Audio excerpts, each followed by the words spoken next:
तो गाय को नमक खिलाने से मिल सकते हैं आपको जीवन में ना जाने कितने फायदे। आपके रुके हुए काम खुल सकते हैं, आपके जीवन में चमत्कारिक रूप से असर आ सकते हैं। अगर आप उपाय कर करके थक चुके हो तो आज मैं आपको बताने वाला हूं एक ऐसा चमत्कारी उपाय जो कि गाय को नमक खिलाने मात्र से ही आपके जीवन में कृपा बरसा देगा। आपके रुके हुए काम, नौकरी नहीं मिल रही, आपकी शादी नहीं हो रही, आप कर्जे बढ़ते जा रहे हैं, आपकी बीमारी खत्म नहीं हो रही, शादीशुदा की समस्या है, सेहत की समस्या है, जीवन में सुख सुविधाएं खत्म होती जा रही हैं, आपके जीवन में सुख की जगह दुख बढ़ते जा रहे हैं, तो इन सब का निवारण गाय को नमक खिलाने से होता है। और ये किस तरह से खिलाना है, कौन सा नमक खिलाना है, कहाँ खिलाना है, सब जानकारी मैं आज आपको देने वाला हूं, क्योंकि ये जानकारी बहुत ही चमत्कारिक रूप से आपके जीवन में असर करने वाली है। इस प्रसंग को अंत तक जरूर सुने। तो भक्तों, आपने गाय की फोटो देखी होगी। गाय की फोटो में किस तरह से देवी देवताओं का वास दिखाया गया है, किस तरह से देवी देवता सभी के सभी गाय माता में विराजमान है। इन्हीं में ही वह शक्ति है कि आपके जीवन की अनेकों परेशानियों को दूर कर सकते हैं, क्योंकि आप डायरेक्ट देवी देवताओं से अपनी प्रार्थना लगा रहे हैं। नौकरी नहीं लग रही तो आपको क्या करना है? गाय को नमक खिलाना है। आपको संतान बाधा आ रही है, बच्चे नहीं हो पा रहे हैं क्योंकि शादीशुदा जिंदगी में क्लेश है आपके, जिसके कारण आपकी संतान के जो होप है, आपकी जो उम्मीदें हैं, वो बढ़ती ही जा रही है। लंबा समय आपका हो गया है, जिसके कारण पारिवारिक क्लेश के कारण आपकी मैरिज नहीं हो पा रही। आपका कर्जा बढ़ता जा रहा है, कर्जे से आप उबर नहीं पा रहे हो, और साथ ही साथ आपका व्यापार, कारोबार, कामकाज डाउन होता जा रहा है। तो आपको क्या करना है? आपको खिलाना है गाय को नमक।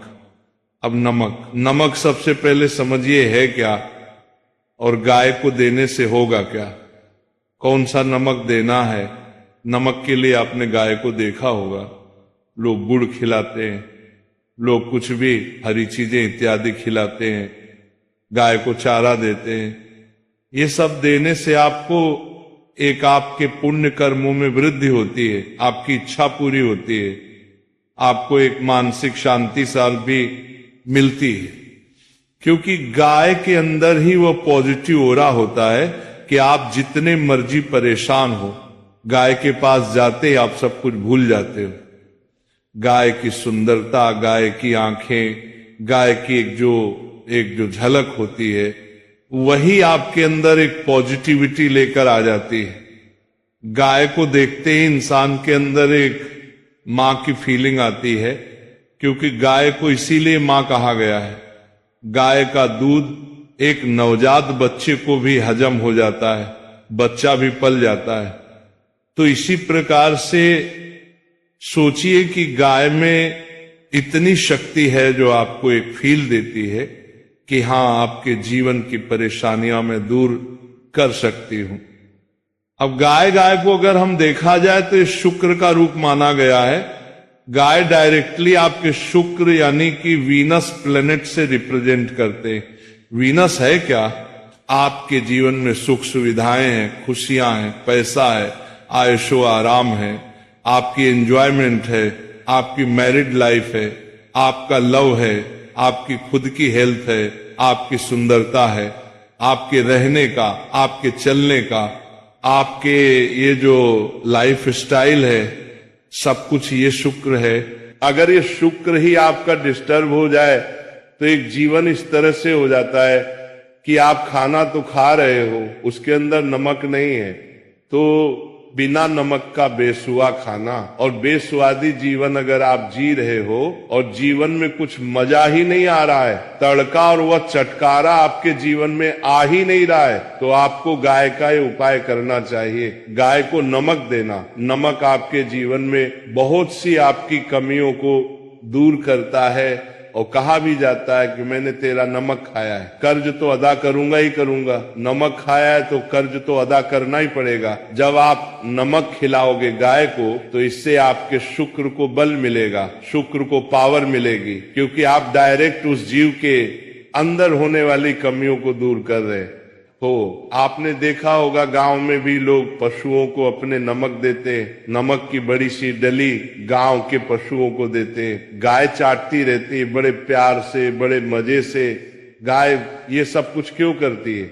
क्योंकि गाय अपनी शरीर की कमी पूरी करती है। नमक के अंदर ही जो नमक लेना है, हमने वह सेंधा नमक लेना है। सेंधा नमक आपको मार्केट में किलो के हिसाब से मिल जाता है और इसे लाहौरी नमक भी कहते हैं। नमक का एक बड़ा सा चंक लीजिए, पत्थर लीजिए, और आप शुक्रवार के दिन, बुधवार के दिन, या फिर आप किसी भी सोमवार के दिन या शनिवार के दिन आप जाइए गौशाला और गाय की नांद में डाल दीजिए। नाद जिसमें चारा खाती है गाय, आप वहां डाल दीजिए।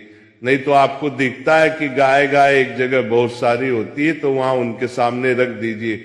गौशाला में जाएंगे तो बहुत अच्छा, वह सेफ रहेगा। गाय को जब दिल करेगा तब वह चाटेगी उस नमक, और जितना उस नमक को चाटेगी, जितना उसको मजा आएगा, समझो आपके जीवन में भी उतना ही मजा आना शुरू हो जाएगा। कई लोगों को इस तरह के उपाय ये दिए गए नमक के, उनसे उनके बहुत से काम बन गए। शादी, नौकरी, पैसा, कर्जा, दुश्मन, कोर्ट कचहरी, मैरिड लाइफ की प्रॉब्लम, संतान की परेशानियां, ना जाने कितनी तरह की परेशानियां। आप अगर आपके जीवन की कोई एक ऐसी परेशानी है जो आप सुलझाने की कोशिश तो कर रहे हैं पर सुलझ नहीं रही है, तो नमक खिलाना शुरू करिए गाय को। देखिए कितना आपको आराम मिलेगा।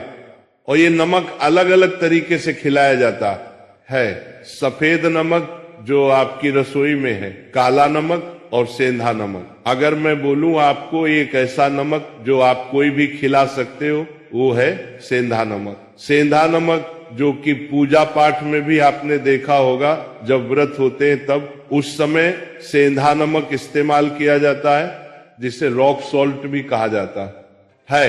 ये आप खरीद लीजिए, आपके यहाँ पंसारी से मिल जाएगा, बहुत बढ़िया ये नमक होता है। ये ले आइए, पिंक कलर का ये देखने में होता है। ये देखिए फोटोज में आपको अलग अलग कलर दिखाई दे रहे होंगे, इस तरह से नमक होता है। कोई महंगा उपाय भी नहीं है, बहुत सस्ता उपाय है। लीजिए और गाय की नांद में जाकर डाल आइए।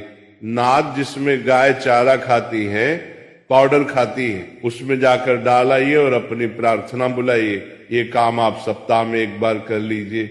देखिए कई बार तो ऐसा होता है कि पहली बार में किया हुआ उपाय ही फलदायी हो जाता है, कई बार थोड़ा समय लग जाता है। कर्मों का बोझ इतना होता है कि सामने चीज उभर कर आती ही नहीं है, आती है समय लगती है। कई बार किस्मत थोड़ा सा समय भी लेती, तो हर एक की किस्मत अलग अलग है, अपने अनुसार फल देती है। आपके भी फल मिलेंगे जरूर, क्योंकि आपने पुण्य कर्म किए हैं और वह काम किया है जो शुक्र यानी कि गाय की अंदरूनी कमी दूर करने के लिए आपने किया है। हमने कई तरह के उपाय सुने होंगे, देखे होंगे, जिनमें हम पक्षियों को दाना डालते हैं, गाय को कुछ देते हैं, कुत्ते को कुछ देते हैं, इस तरह से भिखारियों को कुछ देते हैं। ये मतलब देने का कार्य। और इसके पीछे रीजन क्या होता है? रीजन ये होता है हम ये चीज उसको दे रहे हैं तो उसकी कमी और उसकी जरूरत पूरी कर रहे हैं।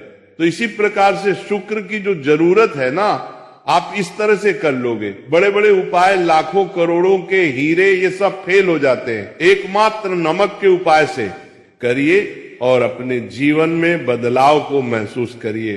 बाकी आप सभी लोगों से एक ही प्रार्थना है, अपने पालनहार विष्णु जी का इसमें जयकारा जरूर लगाइएगा। ओम नमो भगवते वासुदेवाय।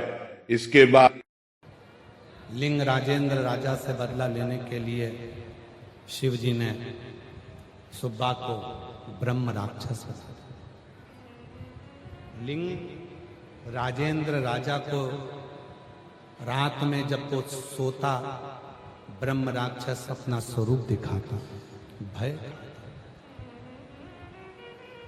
जब वो गलत कार्य करता, गलत कार्य में जैसे डूबता, तो उसको फिर सजा देता। इतना हार गया राजा, एक गुरु की शरण गया। गुरुदेव, स्वप्न में मुझे कोई असुर दिखता है, मेरे हाथों से अब मैं कोई गलत काम नहीं कर रहा, फिर भी मुझे तकलीफ है। गुरु ने कहा, एक काम कर, मां गंगा या मां नर्मदा, इन दोनों में से किसी भी एक स्थान से तू एक शिवलिंग को लेकर आ, उसकी स्थापना कर। राजा ने काशी जाकर शंकर भगवान का शिवलिंग लाया, स्थापित करा। जैसे ही स्थापित हुआ, राजा लिंग राजेंद्र ने शिवजी पर जल चढ़ाया। चढ़ा हुआ जल जैसे ही उसके ऊपर प्रोक्षण किया, ब्रह्म राक्षस वहां से दूर चला गया। शिवजी से प्रार्थना करी, अब मुझे मुक्ति दो और मैं आपकी शरण में आ जाऊं। भगवान शंकर ने अपने कैलाश पर उसको निवास दे दिया। शिव ने अपने कैलाश पर उसको निवास दे दिया।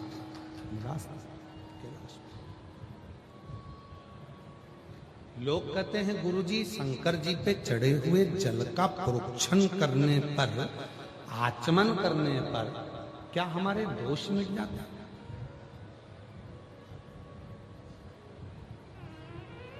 कर्नाटक का मणिखेरी का ओमकारेश्वर मंदिर वर्णन करता है, शिव जी पे चढ़े हुए जल को जो अपने ऊपर प्रोक्षण करता है, छींटता है, शिव जी पे चढ़े हुए जल का जो आचमन करता है, अगर दुनिया का कोई भी दोष उसके अंदर प्रवेश भी कर रहा हो, तो शिव जी पे चढ़े हुए जल से वो सारे दुख उसके दूर हो जाते हैं। पाप उसके दूर, कष्ट।